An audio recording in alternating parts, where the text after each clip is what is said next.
Langit mengamuk. Siklon 91S dan 93S picu hujan ekstrim dari Sumatera hingga NTT, Indonesia siaga. Dalam beberapa hari terakhir, cuaca di wilayah selatan Indonesia menunjukkan pola yang lebih ekstrim dibanding biasanya. Hal ini dipicu oleh terbentuknya bibit siklon tropis 91S di perairan barat Lampung dan bibit siklon tropis 93S di sekitar Nusa Tenggara Timur. Meski keduanya belum menjadi siklon penuh, pengaruhnya terhadap curah hujan sudah terasa di beberapa wilayah. Mengutip dari laman BMKG Go.id, bibit siklon 91S menyebabkan hujan dengan intensitas sedang hingga tinggi di pesisir barat Sumatera, khususnya di Sumatera Barat, dengan curah hujan yang tercatat cukup signifikan.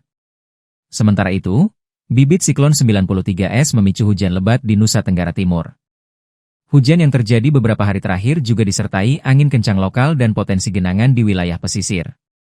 Selain siklon tropis, fenomena atmosfer lain seperti gelombang Rossby dan gelombang Kelvin turut berperan dalam meningkatkan pertumbuhan awan hujan di wilayah Indonesia. Akibatnya, beberapa daerah, termasuk Jawa, Bali, Kalimantan, dan Sulawesi, mengalami dampak berupa banjir ringan hingga tanah longsor di sejumlah titik.